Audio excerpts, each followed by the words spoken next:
প্রকৃতি মানুষের প্রয়োজনের জিনিসগুলো উপহার দিয়ে থাকে। মানুষের চুল, ত্বক, চেহারা যে কোনো কিছুর সমস্যার সমাধানে রয়েছে প্রকৃতির কাছেই।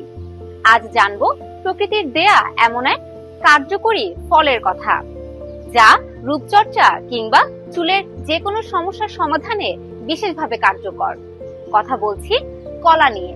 চুল পড়া, রুক্ষতা, চুল ভাঙা এই সমস্যায় ভুগেন না এমন মানুষ খুঁজে পাওয়া মুশকিল, অথচ সমাধান লুকিয়ে আছে আমাদের রান্নাঘরেই। অবিশ্বাস্য হলেও সত্যি, যেটাকে আমরা ফেলে দিই সেই কলার খোসাই হতে পারে চুলের যত্নের এক দারুণ প্রাকৃতিক উপায়।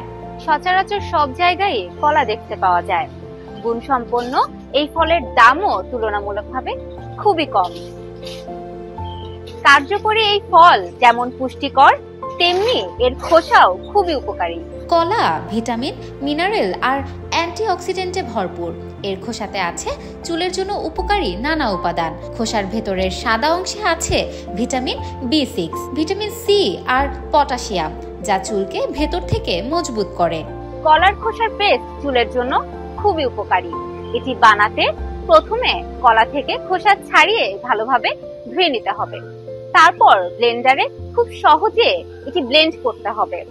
শ্যাম্পু করার আগে 20 মিনিট মাথায় এই পেস্ট লাগিয়ে রাখলে খুবই ভালো ফলাফল পাওয়া যায়।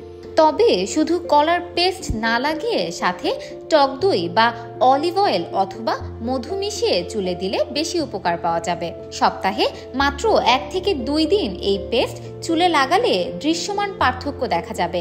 এটি চুলের হারানো উজ্জ্বলতা ফিরিয়ে আনতে সাহায্য করবে। কৃত্রিম কেমিক্যালে ভরা হেয়ার প্রোডাক্টের চেয়ে প্রকৃতির এই যত্ন হতে পারে আরো কার্যকর, আরো নিরাপদ। তাই কলার খোসা ফেলে না দিয়ে এটিকে কাজে লাগাতে পারেন। দেখবেন আপনার চুলও হয়ে উঠবে আরো ঝলমলে, মজবুত ও প্রাণবন্ত। তবে অবশ্যই যে কোনো প্রাকৃতিক জিনিস ব্যবহারের পূর্বে তাতে আপনার অ্যালার্জির সমস্যা আছে কিনা তা জেনে নেওয়া খুবই জরুরি।